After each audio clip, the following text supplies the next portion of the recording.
Bonjour à tous et bienvenue dans une nouvelle vidéo. La semaine dernière, je vous ai présenté le tout nouveau Hyundai Tucson, la version haut de gamme, la version luxe. Et dans cette vidéo, parce que j'ai reçu beaucoup de questions de votre part, je vais vous présenter la version de base, la version la plus abordable du Hyundai Tucson, ici même dans cette vidéo, et j'espère que vous trouverez des informations utiles. Ceci est la version style. Elle est équipée d'une boîte manuelle, d'un moteur 1.6 litres TGDI de 160 chevaux. Et j'espère que cette vidéo sera vraiment intéressante, car j'ai été assez surpris de voir que ce Tucson, même dans sa version d'entrée de gamme, propose beaucoup d'options et de fonctionnalités utiles par rapport à la version précédente. Donc, je vais aussi essayer d'expliquer la différence entre cette version et la version précédente avant le restylage, ainsi que les éléments et options supplémentaires par rapport à la version précédente. Passons aux données techniques. Au fait, les amis, si vous êtes en Roumanie, à Bucarest, que vous voulez voir la voiture, l'essayer ou acheter une Hyundai, vous pouvez aller chez Neo Motor. Je laisserai le lien dans la description, ainsi que sur l'écran. Ils sont super sympas et ils vous aideront pour tout. Avant de commencer la présentation de la voiture, je voudrais vous donner quelques données techniques. La chose la plus importante, bien sûr, c'est le prix. Et ici, chez Neo Motor, le prix de cette Hyundai Tucson version style est de 27 965 €, toutes taxes comprises. C'est un prix incroyable de mon point de vue pour un SUV, pour une Hyundai Tucson, et vous verrez dans cette vidéo avec combien d'options, de fonctionnalités de sécurité et de confort la voiture est équipée. Elle est équipée, comme je l'ai dit précédemment, d'un moteur 1,6 litres TGDI de 160 chevaux. C'est une version hybride légère. Il est également possible, sur le marché, de l'obtenir avec le moteur 1,6 litres TGDI classique sans système hybride léger, mais ici, nous avons le système hybride léger. C'est une traction avant, boîte manuelle à 6 vitesses, version style, comme je vous l'ai déjà dit, 265 Nm. La vitesse maximale de la voiture est de 194 km/h, le 0 à 100 en 9,9 secondes, et la consommation tourne autour de 6,6 litres. Bien sûr, dès que j'aurai la voiture pour un essai routier, nous testerons aussi la consommation. La capacité du coffre, 620 litres. La capacité du réservoir, 54 litres. Le poids de la voiture, 1553 kg. Et voilà les données techniques les plus importantes concernant la voiture. Je laisserai plus de données techniques dans la description de la vidéo si vous voulez en savoir plus sur la voiture. Et maintenant, commençons la présentation, les amis. La face avant a un nouveau design. La calandre aussi a un nouveau design, mais le pare-choc ici en bas est un peu différent. Il est un peu plus large. Cela donne l'impression que c'est un peu plus large, avec un design plus sportif. Je l'aime vraiment beaucoup plus que la version précédente. Globalement, le design paraît beaucoup plus sportif et bien plus attractif à mon avis. Il y a aussi ces superbes prises d'air ici tout autour, avec une petite touche de noir laqué. Ensuite, sur cette version style, par rapport à la version précédente, elle est équipée de feux LED, ce que j'apprécie vraiment. Et si vous regardez ici les feux de jour et le clignotant, vous pouvez voir qu'ici, sur la partie supérieure, c'est le clignotant. J'adore cette idée de dissimuler l'éclairage. Et si elles sont éteintes, vous ne saurez même pas qu'il y a une lumière ici.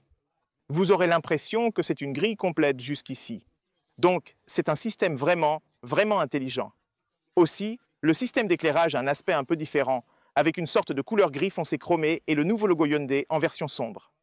Ça donne un look beaucoup plus sportif, bien plus élégant, avec de grandes prises d'air qui permettent à l'air d'aller jusqu'au radiateur. En bas, encore une fois, des prises d'air avec des ailettes en plastique qui s'ouvrent et se ferment. Ici au centre, vous avez le radar pour toutes les fonctionnalités de sécurité. Et dans la partie inférieure, il y a ce gris mat qui donne à la voiture un aspect vraiment puissant. Et n'oublions pas le capot qui ressemble assez à la version précédente. Globalement, j'aime beaucoup plus la face avant de ce nouveau Tucson par rapport à l'ancien.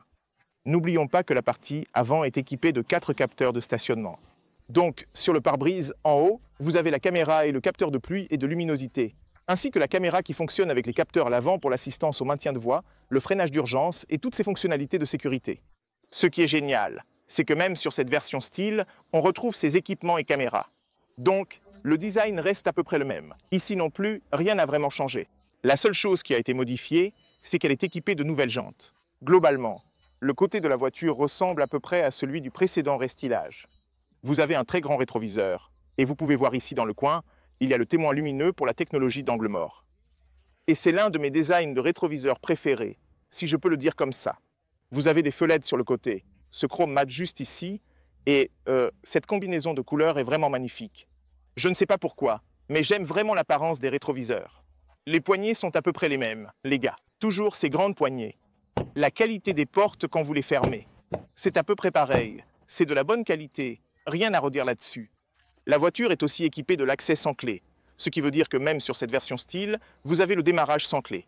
Quand vous vous approchez de la voiture, vous pouvez appuyer sur ce bouton pour verrouiller et déverrouiller. Et il y a aussi un bouton Start, Stop pour le moteur, vous verrez quand on ira à l'intérieur. J'espère que sur les futurs modèles, il y aura une intégration dans les poignées de porte pour améliorer l'aérodynamisme, mais dans l'ensemble, elles sont plutôt sympas. Ici, nous avons des jantes de 17 pouces. Le design est vraiment sympa. J'aime beaucoup cette combinaison. Je trouve qu'avec la couleur de la voiture, c'est une belle association entre ce noir et une sorte d'aluminium chromé. Et elle est équipée de disques de frein ventilés à l'avant et à l'arrière. La voiture a des disques de frein classiques. Quelque chose que j'aime beaucoup, mis à part toutes ces arêtes vives que la voiture a, et qu'elle avait déjà sur la version précédente, c'est le fait qu'ils aient conservé ces protections en plastique tout autour ici pour protéger la peinture de la voiture. Et aussi le design qu'ils ont réalisé ici est vraiment sympa et plus sportif.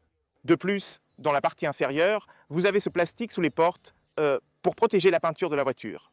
Et aussi à l'arrière, c'est la même chose avec le même joli design dans cette zone ici.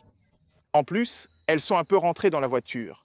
Donc si vous regardez ici, ça donne un aspect vraiment intéressant et un peu différent des autres modèles de voitures. Alors que sur les autres modèles, elles ressortent. Ici, elles restent un peu à l'intérieur. Design intéressant. Les barres de toit sont vraiment jolies. Elles sont en noir mat et elles s'accordent très bien aussi avec le design de la voiture. Ici, on retrouve du noir laqué entre les vitres, des vitres teintées et du noir laqué dans cette zone. Dans l'ensemble, c'est un joli design.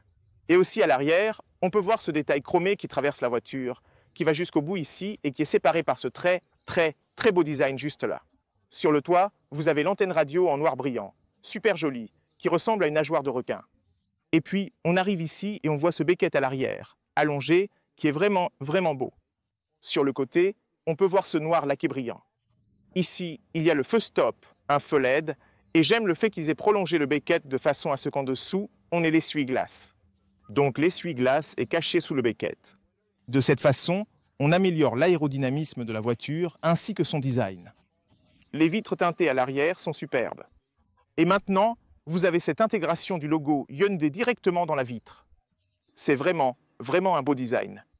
Et bien sûr, à l'arrière de la voiture, vous avez cette bande lumineuse LED qui traverse toute la largeur et qui donne un effet vraiment incroyable et assez unique. Et ce qui est unique, c'est le fait qu'ici sur le côté, les feux arrière sont les mêmes. Bien sûr que sur la version avant le restylage, mais ils restent vraiment uniques et j'aime le fait qu'ils aient conservé ce design. Ils le gardent toujours d'une manière unique, si je peux dire ça comme ça. C'est un éclairage LED. Et les lumières de la plaque d'immatriculation sont aussi à LED, en plus de la caméra de recul juste ici. Vraiment une belle intégration. On a l'inscription Hyundai à gauche et puis Tucson du côté droit. Et si on descend, on retrouve les mêmes 4 capteurs de stationnement. Sur le bas du pare-choc ici, vous avez cette couleur gris mat. On a une sortie d'échappement, une vraie sortie d'échappement, les gars. Je ne sais pas combien de voitures utilisent encore de vraies sorties d'échappement de nos jours et elles ont vraiment un look très sportif. Double sortie d'échappement, vraiment sympa. Ensuite, vous avez toujours les clignotants ici en bas, toujours avec une ampoule classique. C'est comme ça. Le feu de recul, c'est aussi une ampoule classique et même le feu anti-brouillard qui se trouve de l'autre côté, laissez-moi vous montrer ici, c'est aussi une ampoule halogène normale. Mais à part ça, le design est vraiment réussi selon moi. Rien à redire. Le réservoir se trouve ici, à droite, côté conducteur, et il fait 54 litres. Très bonne qualité. Comme je l'ai dit précédemment, moteur 1,6 litres TGDI, 6 cylindres en ligne, 160 chevaux, système de traction avant combiné à une boîte manuelle à 6 rapports. Ici aussi, vous avez la batterie 12 volts, la boîte à fusible, le filtre à air. Turbo GDI Smart Stream G, vraiment top. Et ici aussi, vous avez le liquide lave-glace, le liquide de refroidissement et là-bas, le liquide pour les freins. C'est aussi une version manuelle. Mais j'aime le fait que la qualité ici est plutôt bonne et qu'il y a aussi du caoutchouc, donc dans l'ensemble, c'est de bonne qualité. Nous avons un coffre manuel ici sur la version d'entrée de gamme. Vous avez aussi une poignée en haut. Et si vous allez dans le coffre, vous verrez que l'entrée est toujours carrée, une ouverture vraiment grande. J'adore le fait que le plancher soit plat ici, avec un peu de plastique à l'entrée. C'est vraiment agréable. Je veux dire, la qualité ici en bas est aussi plutôt bonne. Vous avez une prise 12 volts juste ici, une prise 180 volts, décrochée à chaque coin. C'est aussi pratique. Ce que je remarque sur cette version d'entrée de gamme, c'est que vous n'avez pas des poignées ici pour abattre les sièges, quelque chose que j'aurais aimé avoir ici, mais ce n'est pas grave. Vous avez aussi cette protection pour le coffre que vous pouvez ouvrir comme ça. Vous pouvez aussi l'enlever. Je vais l'enlever un peu plus tard et je vous montrerai à quoi ça ressemble. Mais dans l'ensemble, ça rend vraiment bien. Et aussi, en ce qui concerne l'espace sous le plancher, c'est tout ce que vous avez ici sur cette version 1000 d'hybride. Vous avez un espace assez correct pour mettre différents objets. Vous n'avez pas de roue de secours, donc c'est quelque chose à garder en tête. Mais sinon, oui, ça a l'air plutôt bien. Ah, je vais juste enlever cette protection pour que vous puissiez mieux voir à quoi ressemble le coffre. Et le meilleur, ce que j'aime le plus, c'est le fait qu'ici, on peut aussi rabattre la partie centrale. Et comparé à d'autres voitures, la partie centrale est assez large, ce qui veut dire qu'à partir d'ici, comme ça, vous pouvez la rabattre et transporter des objets longs sans aucun problème, tout en gardant 2 passagers. Et puis, si vous voulez rabattre les sièges, ces sièges-là, ce qui est intéressant, c'est qu'il faut faire le tour de la voiture. Alors venez ici, je vais vous montrer. Il faut passer par ici. Laissez-moi mettre ça à l'avant. Et vous pouvez voir ici en bas, il y a une poignée. Je ne sais pas si vous voyez cette poignée. Et à partir d'ici, il faut la tirer pour rabattre complètement les sièges, comme ceci. L'avantage, c'est que vous avez plus d'options pour choisir comment vous voulez positionner le siège. Vous pouvez donc le laisser droit comme ça pour avoir plus d'espace dans le coffre, ou bien le rabattre complètement vers l'arrière. Donc c'est super parce que vous avez un bien meilleur confort. En plus, vous pouvez choisir entre 3 niveaux ou quelque chose comme ça. Donc c'est vraiment, vraiment pratique. Voilà à quoi ça ressemble quand vous rabattez complètement les sièges. C'est presque. Je crois que c'est plein à 98% ici. Beaucoup d'espace, vraiment utile. De mon point de vue, ça rend vraiment bien et vous pouvez transporter ici énormément d'objets. Et aussi, depuis cette zone, vous pouvez un peu mieux voir l'entrée et l'espace dont vous disposez ici. Donc, en termes de praticité, c'est plutôt bon. Et puis, vous avez ici, au niveau des jambes, un peu d'espace, même s'il y a ce tunnel de transmission d'environ 7 cm. Je trouve quand même que c'est assez bas et qu'il y a encore pas mal d'espace à cet endroit. Donc, dans l'ensemble, c'est assez pratique. À l'arrière, ça rend vraiment, vraiment bien. J'aime beaucoup le fait que, lorsque vous abaissez la vitre depuis ici, elle descend complètement, ce qui est super. De plus, la qualité du gouton est vraiment, vraiment bonne. Sur la partie supérieure, il y a un peu de plastique ici, même si ces coutures sont un peu factices. Et puis ici en bas, vous avez un matériau textile avec un design plutôt sympa. Dans cette zone, vous avez un matériau souple, un peu comme du caoutchouc partout. Et puis ici, vous avez du cuir, et la qualité est aussi plutôt bonne selon moi. Un peu de noir laqué. Ici, vous avez un espace de rangement pour une boisson, et il y a aussi le haut-parleur. Tous les sièges sont en tissu. Même s'ils sont en tissu, la sensation de qualité est assez bonne. J'aime le fait qu'ils ne soient pas trop moelleux, ils sont un peu plus fermes. Et le design est aussi plutôt sympa. Vous pouvez voir le design ici. Il simule un peu celui des autres sièges en cuir. Ça rend vraiment bien. Il y a 2 fixations isofixes ici. Vous pouvez installer 2 sièges enfants à cet endroit. Vous avez aussi cet accoudoir ici, également en tissu, avec 2 porte-gobelets. La qualité est plutôt bonne. Et au milieu, ils ont laissé un peu de place pour une 3e personne. Je vais aussi vous montrer dans un instant le confort et l'espace dont je dispose à cet endroit. Derrière les sièges avant, c'est la même chose, le même tissu partout. J'adore le fait qu'il n'y ait pas de plastique dans cette zone, il y a beaucoup d'espace de rangement. Vous avez aussi ici en bas 2 ports USB-C. C'est nouveau ici, super pratique. Mais ce que j'ai remarqué sur cette version style, c'est qu'il n'y a pas de bouche d'aération à l'arrière. C'est quelque chose qui manque par rapport à d'autres versions. J'ai déjà réglé les sièges, le siège conducteur, selon ma position de conduite. Donc je suis assis derrière moi-même, un thème 73, et regardez l'espace, tout l'espace que j'ai ici. De mon point de vue, c'est un espace immense. Je peux aussi étendre un peu mes jambes sous les sièges avant, donc c'est vraiment, vraiment bien. Et aussi, je n'ai pas d'espace ici comme dans les voitures électriques. C'est super pratique. Aussi, au niveau de la hauteur sous plafond, j'ai plus de 6, 7 doigts au-dessus de la tête. La qualité ici est plutôt bonne. Je ne peux pas me plaindre. J'aime vraiment ça. Et j'aime aussi le fait que je puisse régler les sièges comme ça. Je peux l'incliner encore plus, encore plus, encore plus. On est complètement à l'arrière. C'est super confortable. Vous avez aussi cet accoudoir juste ici. Donc globalement, le confort est vraiment bon. J'aime vraiment ça. Ce que j'aime aussi, c'est le toit qui est blanc. J'ai toujours aimé le toit blanc parce que ça rend l'intérieur beaucoup plus lumineux. En plus, la qualité est super, super moelleuse et agréable. Vous avez une lumière LED à l'intérieur ici. Vous avez des poignées, vous avez des crochets. Et aussi, globalement, la visibilité autour des vitres vers l'extérieur est vraiment, vraiment bonne. De ce point de vue, j'ai toujours aimé à quel point on est bien installé à l'arrière du Hyundai Tucson. C'est un peu plus ferme ici en bas et aussi plus ferme dans le dos.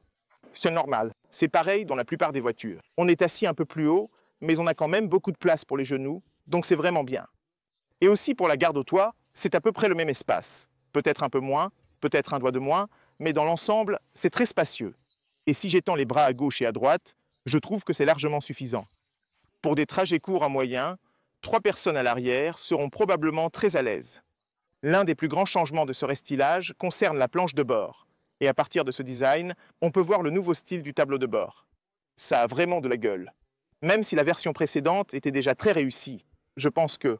Je ne sais pas, c'est juste une question de goût. Les deux sont très beaux, mais maintenant il y a un nouveau design.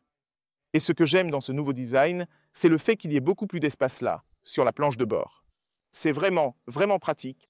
Et sur la version à boîte manuelle, on peut voir ici ce grand levier. C'est quelque chose dont, M-Mash, je ne suis pas tellement fan.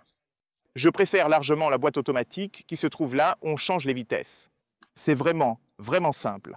Mais à part ça, c'est un design assez classique sur la console centrale inférieure, comparé à la version automatique. Je préfère de loin la boîte automatique. Si vous me demandez, j'opterai sans hésiter pour la boîte automatique. Mais oui, dans l'ensemble, le design est réussi et la partie supérieure du tableau de bord est magnifique, tout comme le volant qui est plutôt joli. Les vitres à l'avant sont en double vitrage. Si vous vous approchez ici, vous pouvez voir qu'il s'agit en quelque sorte de double vitrage. Elles ne sont pas très épaisses. C'est super qu'ils aient amélioré l'isolation phonique. En ce qui concerne la qualité, ici en haut, vous avez une sorte de caoutchouc souple. Même ici, c'est un matériau souple. Ensuite, vous avez du textile. Ici aussi, c'est un matériau doux et vous avez ce cuir avec une sensation vraiment moelleuse tout autour. J'aime vraiment ça. Donc, d'ici, tout est doux et agréable. Il n'y a que plus bas que vous trouvez un peu de plastique. Les accoudoirs de porte sont assez grands. Ici, vous avez le haut-parleur. Et un peu plus haut, vous avez aussi ces poignées. Des poignées pour les doigts vraiment agréables. Et puis vous avez un peu de noir laqué et les boutons pour les réglages. Vous pouvez régler les rétroviseurs électriquement. Vous pouvez verrouiller les vitres. Vous pouvez verrouiller la voiture. Et aussi, les boutons pour les vitres donnent vraiment une impression de grande qualité. Et vous pouvez voir ici au milieu. Ce bouton vous permet de replier les rétroviseurs électriquement, ce qui est impressionnant pour une version d'entrée de gamme. C'est vraiment, vraiment pratique. À l'avant, le même tissu que sur l'arrière. Ce que j'aime beaucoup sur ces sièges, c'est qu'ils sont très clairs. Vous avez un maintien latéral ici, un maintien latéral, mais le même joli design sur les sièges. Donc globalement, des sièges plutôt sympas. Ils sont aussi réglables manuellement. Je vous montrerai ça un peu plus tard. Ici au centre, vous avez cet accoudoir central que vous pouvez aussi ajuster un peu. C'est un accoudoir central en caoutchouc de très bonne qualité. Et puis ici, vous avez un espace de rangement où vous pouvez mettre différents objets. Vous avez un espace de rangement ici. Au fait, voici la clé. C'est une clé simple. Vous pouvez aussi ouvrir le coffre sur le côté et ici, verrouiller et déverrouiller la voiture. En gros, je vais poser les clés juste ici. Et ici, vous avez des porte-gobelets. La fonction auto-hold, j'adore ça. Frein à main électronique, c'est super pratique. Voici le levier pour changer les vitesses. Nous avons 6 vitesses. Pour passer la marche arrière, il faut tirer le levier puis le pousser vers l'avant. Ici, vous avez des boutons pour l'aide à la descente, les capteurs de stationnement, et ce bouton sert à la caméra de recul.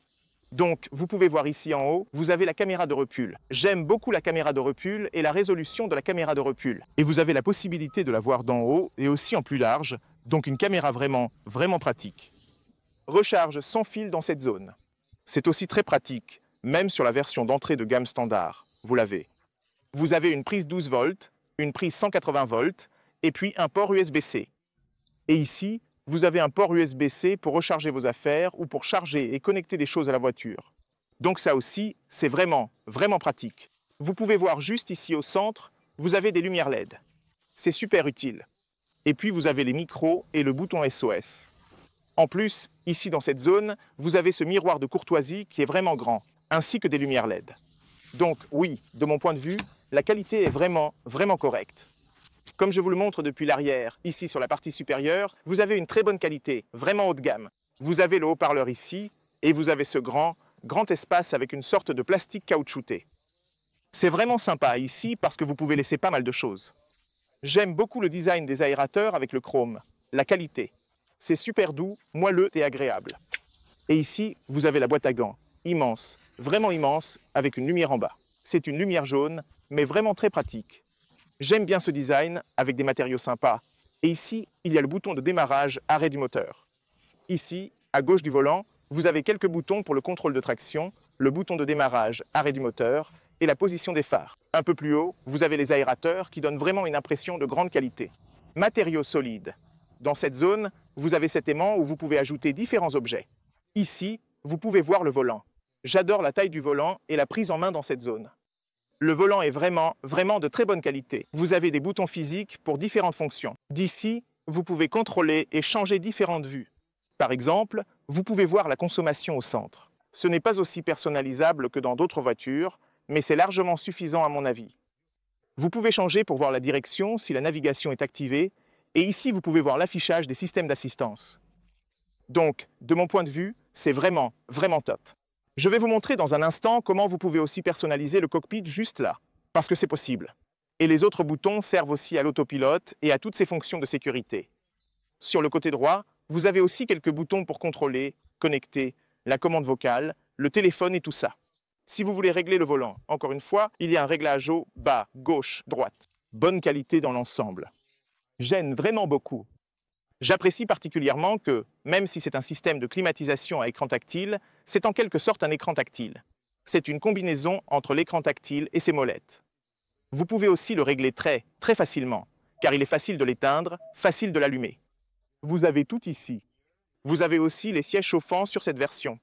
Super utile. Et oui, j'aime vraiment la façon dont ils l'ont conçu. Ils ont allié la praticité à un nouveau design, donc c'est malin. Un peu plus haut, vous avez la molette pour la voix, pour le volume. Ensuite, vous avez aussi des boutons physiques, des boutons raccourcis pour le système multimédia. Donc, à partir d'ici, vous pouvez aller à l'accueil, accéder à la carte, ou aller dans les réglages, les paramètres de la voiture. C'est vraiment intelligent. Tous ces boutons ici sont vraiment bien pensés. J'aime aussi le fait que l'écran soit incliné vers le conducteur, et ça, c'est vraiment utile selon moi. C'est à peu près le même écran. Le gros avantage, c'est que vous avez le même écran multimédia que sur la version haut de gamme, donc c'est super malin. En plus, il est très réactif. J'aime le fait que ces nouveaux systèmes multimédia de Hyundai soient incroyablement réactifs. Vous avez la navigation ici, la même navigation que sur la version haut de gamme, donc vous ne perdez rien même si vous optez pour cette version d'entrée de gamme. C'est assez réactif. Vous pouvez définir la destination très rapidement. Vous avez aussi la possibilité de vous connecter à BlueLink, à votre téléphone, pour voir différentes informations, et vous pouvez constater qu'une fois la destination définie, le chargement est très rapide. Vous pouvez aussi choisir ici, sur le côté droit, ce que vous souhaitez voir à l'écran, donc c'est vraiment intelligent.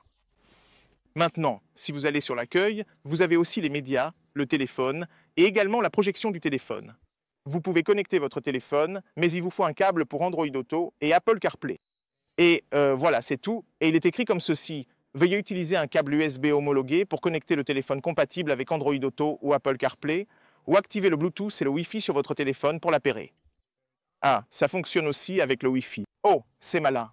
Donc vous n'avez pas besoin du câble, les gars. En gros, vous le connectez via le Wi-Fi. Waouh, c'est génial. J'ai presque oublié ça. Et même sur la version d'entrée de gamme, vous pouvez le connecter sans câble. Vous avez la météo, le calendrier, les sports. Vous pouvez voir les scores sportifs en direct. Et si vous allez dans les paramètres, vous avez ici les réglages du véhicule où vous retrouvez tous les systèmes d'assistance. Laissez-moi vous montrer ici. Vous avez toutes les fonctionnalités de sécurité comme le freinage d'urgence, l'alerte de sécurité à l'avant, l'assistance au maintien de voie, la technologie d'angle mort et la sortie sécurisée. Si on revient ici, vous avez aussi l'assistance à la conduite. Vous avez également ici les limitations de vitesse, la sécurité au stationnement, etc. Et puis vous avez le système climatique, quelques options pour la climatisation, les lumières. À partir d'ici, vous pouvez également régler certains paramètres d'éclairage, de porte et de confort, comme l'alerte de présence à l'arrière, le système de recharge sans fil, etc. Vous avez donc aussi quelques réglages supplémentaires par ici. Vous avez l'affichage et les mises en page. Si vous allez dans les mises en page, l'avantage, c'est que vous pouvez choisir ce que vous souhaitez voir sur le cockpit numérique. Donc, si vous choisissez simple, l'affichage sera différent. Si vous choisissez classique, l'affichage sera dans le style classique. Ça ressemble beaucoup à une Mercedes en ce moment. C'est vraiment stylé la façon dont il affiche la vitesse et le régime moteur. C'est vraiment agréable. J'aime vraiment beaucoup le mode classique. Et puis ici, vous pouvez le lier au mode de conduite. Donc à chaque fois que vous changez de mode de conduite, ici vous avez un bouton pour les modes de conduite. Donc à chaque changement de mode, la couleur change aussi. Vous pouvez passer en mode normal, en mode sport, tout devient rouge. C'est vraiment, vraiment beau. Et ça, c'est le mode éco. Franchement, c'est super cool. J'aime vraiment le fait que vous puissiez régler tout ça. Vous avez un économiseur d'écran et un écran partagé ici, en plus de la navigation et des réglages du son juste là. Vous pouvez régler tous les paramètres audio, l'égaliseur et tous ces réglages. Tout se trouve par ici. Système d'assistance à la conduite, Apple CarPlay. Ensuite, vous avez la reconnaissance vocale, les réglages d'affichage, le combiné d'instruments, vous l'avez vu, les réglages généraux, vous connaissez sûrement date et heure, langue, clavier, unité, etc. Donc oui, c'est vraiment sympa. J'aime beaucoup toutes les options de personnalisation qu'il y a ici. J'aime vraiment beaucoup ce nouvel écran, ainsi que ces nouveaux systèmes et fonctions dont la voiture est équipée. C'est vraiment, vraiment, vraiment plus intelligent comme ça. Je pense que je vous ai montré à peu près tout, les amis. Je ne sais pas si j'ai oublié quelque chose, n'hésitez pas à me le demander en commentaire ci-dessous. Voilà, c'était la vidéo. J'espère qu'elle vous a plu. J'espère que vous avez trouvé des informations utiles ici. Si vous voulez voir la voiture, si vous êtes à Bucarest en Roumanie, n'hésitez pas à aller chez Neo Motor. Ils sont vraiment super sympas. Je mettrai le lien dans la description et sur l'écran. Donc allez jeter un œil. N'oubliez pas de liker, partager, vous abonner. J'apprécie vraiment que vous soyez là et que vous regardiez mes vidéos. Si vous voulez voir la vidéo d'essai, elle arrive bientôt. Alors restez connectés car nous allons tester ce Tucson dans toutes ses versions, la consommation et chaque fonctionnalité, chaque élément de sécurité. Ça arrive très bientôt sur la chaîne, donc restez dans le coin. Merci d'avoir regardé, comme toujours les amis. J'apprécie vraiment cela. Prenez soin de vous et on se retrouve très vite pour la prochaine vidéo. Salut à tous!